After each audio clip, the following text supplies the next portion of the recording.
So you've made it into the course, and now you're wondering, what do I need to do? Well, one thing you want to refer to often in this course is the daily schedule. So if we click on that over here, we have a suggested daily schedule for your work throughout the course. And there are a couple of things to note here. This schedule is set up like a brick and mortar class with lectures scheduled twice a week, in this case Tuesday and Thursday. And so if you were to come to campus and come to the class, you would attend a lecture for about an hour and 15 minutes, get your information, get your assignments, and then go home and do your work. Well, here it's suggested that you watch the associated videos for your lectures and do the problem sets and do your work. And then at the end of every week, you have a quiz. So it says Tuesday, Thursday, but you can do that work anytime during the week as long as you get it done before the end of the week. So the quiz is designed to quiz you on the problems of that week, and so it's a way to make sure that you're staying current with the work. The value of the quizzes are generally about 1% for every quiz, or possibly less than 1% for every quiz. So it's not going to be a major impact on your grade, but it's enough to make you want to stay current with the course and not get behind. So let's take a backwards approach on this. Ultimately, your grade depends on the quiz score, which is 10%, total quiz score, and the lab score, which is 15%, and the exam score, which is 75%. So you want to take note in this daily schedule when those things are due. And there are 4 exams due, and these are their deadlines. And again, you can take these exams at any time before these deadlines and up to these deadlines until the close of the testing centers, but you can't take the exams after these deadlines. So you want to take note of these exam deadlines in blue and try to complete those exams on time before the testing centers close. And the testing centers this semester close at 7 p.m. So you want to at least give yourself 2 hours to do the exam. You want to get to the testing centers at least by 5 p.m. so you can complete the exam before they close. So that is 75% of your grade. The 15% is the labs, which will be due at various times during the semester. Looks like the first lab will be due on Sunday, January 24th. And we'll have a separate section here on what you need to do to complete the labs. The other thing that is a weekly occurrence is your quizzes. And those will be little quizzes due by midnight on Sunday every week, and they will be problems similar to the problem sets of that week. So to be ready for the quizzes, you need to be working out problems. And so ultimately, that is your major work for this course, is working out problems. How do I go about working out problems? That's a good question.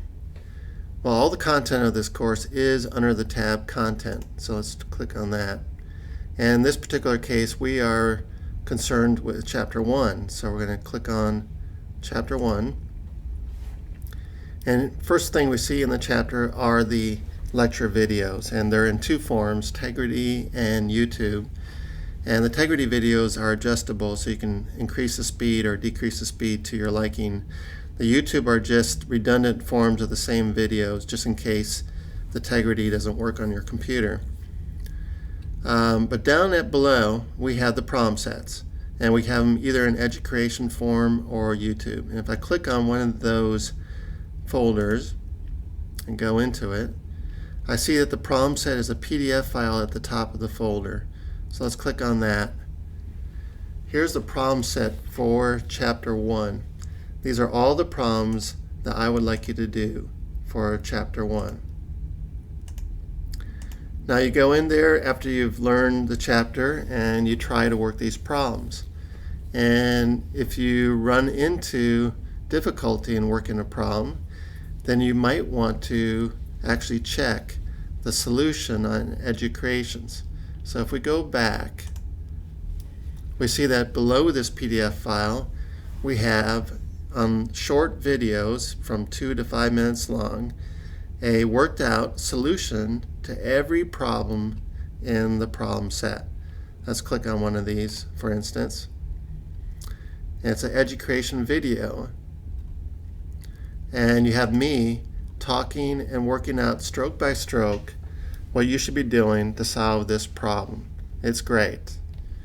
The main thing, though, is that you should learn the methods that I am demonstrating here, and then once you've learned those methods, to take it upon yourself to close the video and close the solution, reread the problem, and work out the problem on your own. So unless you do it, you don't know it. So you can watch me do a solution all day, but you have to do it to know it. So even though we have this crutch of all these problems worked out, you need to take it upon yourself to actually learn how to problem solve, and you have to close the solution at some point to do that. All right, so let's go back here. So we have all the problems worked out. Now even looking at problems and trying to do all the problems in the problem set might be a little bit too much. So if we go back to the chapter, we see that in the middle of this chapter there is a Essential 10 homework assignment. This homework assignment tells me the 10 most essential problems in this chapter. And if I learn those problems, I will learn the essential material of this chapter. So I want to learn how to do those problems, not just look at the solution, but how to do these problems. And in the very least, and maybe if I have more time, I want to work out problems that are similar to these and work my way up to possibly doing all the problems in the problem set. But do as much as I can, and definitely do these essential 10. So those are problems I need to learn and problems I need to be able to work out. So once I've learned those problems, I should be ready for the quiz. If I work out the problems for that chapter in that week. And because the quiz will be very similar to the Essential 10. Many times I take problems from the Essential 10, I just change a few numbers, and that's my quiz. So be ready for that.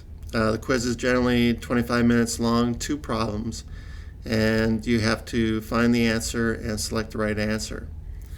So that's should set you up for the quizzes. Now, in my opinion, if you do all the problems in the problem sets and learn all the problems, you will be ready for the exams as well. So as far as the quizzes go and the exams go, this is the work that you have to do. 15% of your grade is the lab grade. So how do the labs work? Let's go down to this lab folder that's a subfolder from the Start Here tab. And this is how do the labs work. So let's read that first. The lab has been set up using simulations from the University of Colorado at Boulder, which was funded by the NSF, National Science Foundation. And these are great simulations. You can go directly to their website here, but the labs will be already downloaded into each lab folder in this Blackboard shell. So you don't necessarily have to go to their particular website to get the labs that you need. What you will need is the latest version of Java on your computer. And so you can go to this website to get that latest version of Java. And once you get that version, you'll find that Google Chrome has dropped support for Java files. So you cannot use Google Chrome browser with these lab files. You'll have to use Internet Explorer, Firefox, Safari, or any other browser that uses jar files, but not Google Chrome. All right, so let's go into a lab folder. And incidentally, here's the Java download page. So if I click on that, you can get your free Java download right there. Let's go into a lab folder and do a lab. Here's lab 2. When I go into this folder, there are 4 things here. And one thing is the main document in a PDF file. So that's really just your main document in a form that you can read and use as a reference, but there's nothing you can do to modify this file. It's just for your own benefit perusing. Let's close that. So your main file is this main document, which is a Word file.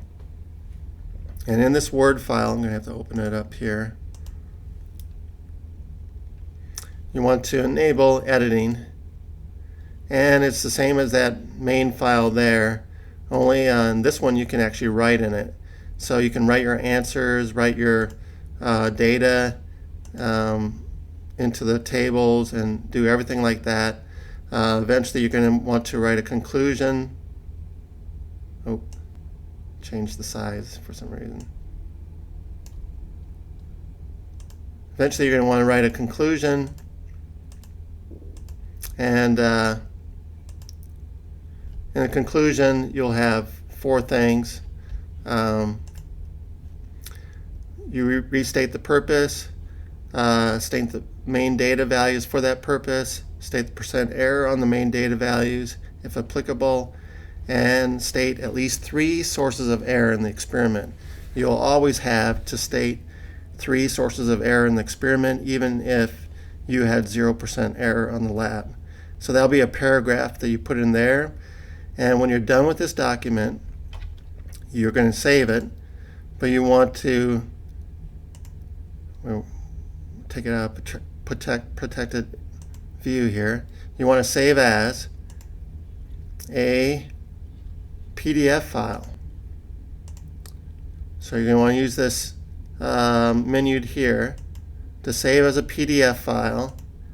And once you save it to your computer, then you will attach it to a message and send that to me, and that will be your submission of the lab.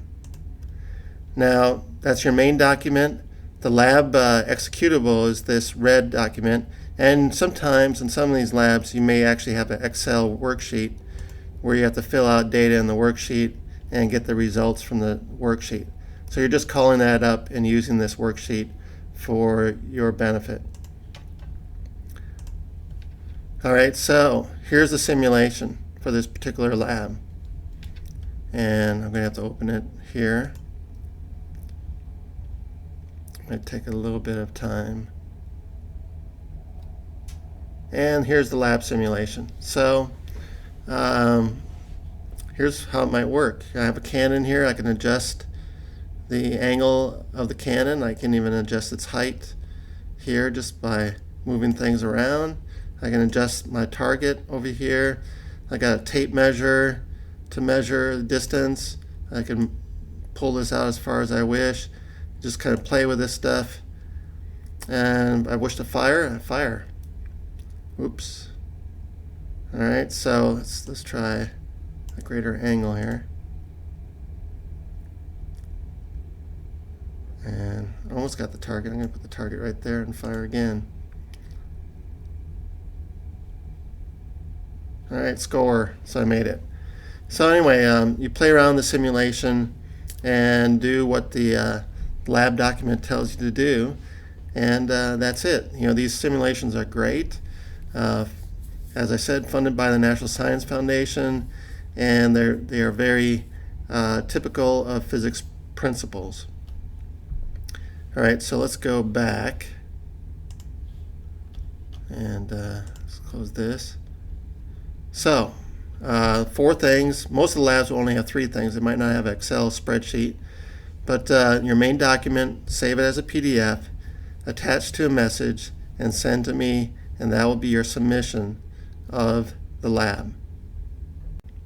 75% of your grade is actually the exams. So let's take a look down here at this exam folder from the Start Here folder, and let's see how the exams work.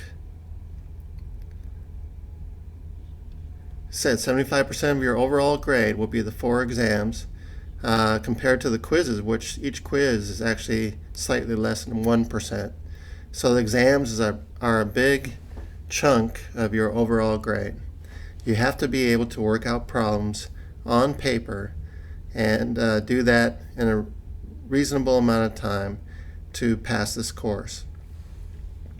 While the weekly quizzes are not proctored, in other words, there's no one monitoring what you do late on Sunday night, the exams must be proctored. There must be somebody reputable there to watch you and make sure that you're doing the exam properly. Fortunately, Calhoun has testing centers located at both the Huntsville and Decatur campuses, and proctoring at these testing centers is free.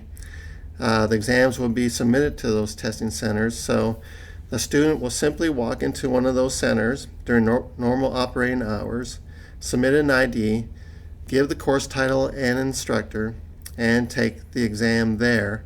And when the student is done with the exam, they will submit it there, and that exam will be held there until I come and pick it up or they send it to me.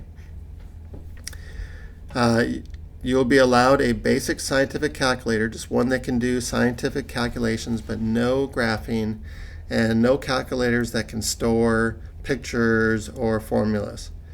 You might be allowed scratch paper if you think you need it, but there is plenty of space on the exam copy for you to do calculations, so you probably won't need the scratch paper. You will be allowed a 4x6-inch formula card only for formulas and definitions. So there should be no worked out problems, no mathematics steps on these formula cards, only formulas and definitions.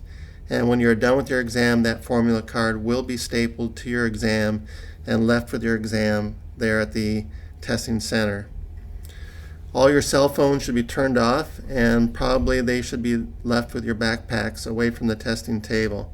So you shouldn't be able to look at images or anything else on your cell phone while you are taking the exam. If you are too far away from the Huntsville or Decatur campuses to have your exams proctored there, then you must find a reputable representative at a local college or university to proctor your exam. And so you contact them and have them contact me so we can establish a connection, and I can give them the exam at the proper time. They can administer it to you at an agreed time with them, and afterwards you submit the exam back to the proctor. The proctor will scan it and send that scanned exam to me for grading. So that's how the exams work in general.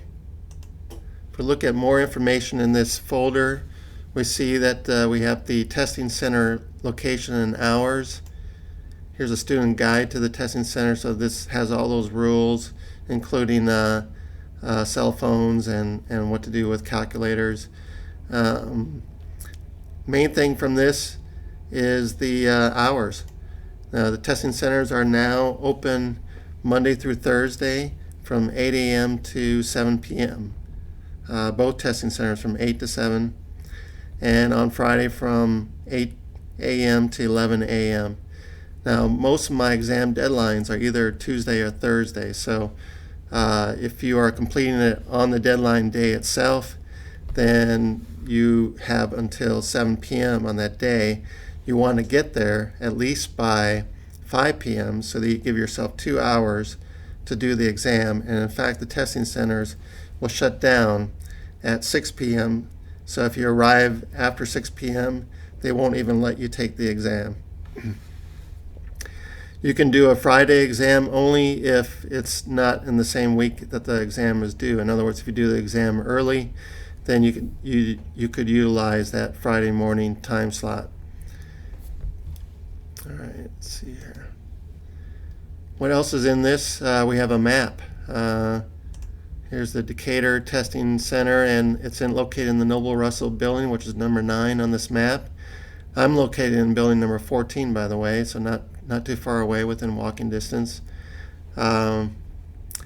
This testing center on the Decatur campus is not used very much, and it's beautiful.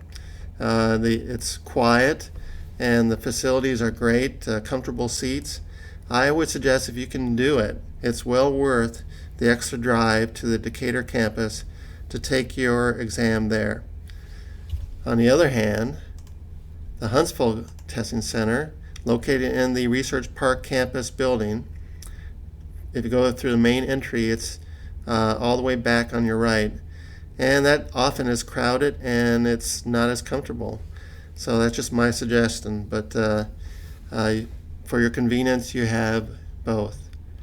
So the exams can be completed anytime before the testing deadline, but they must be completed by the testing deadline.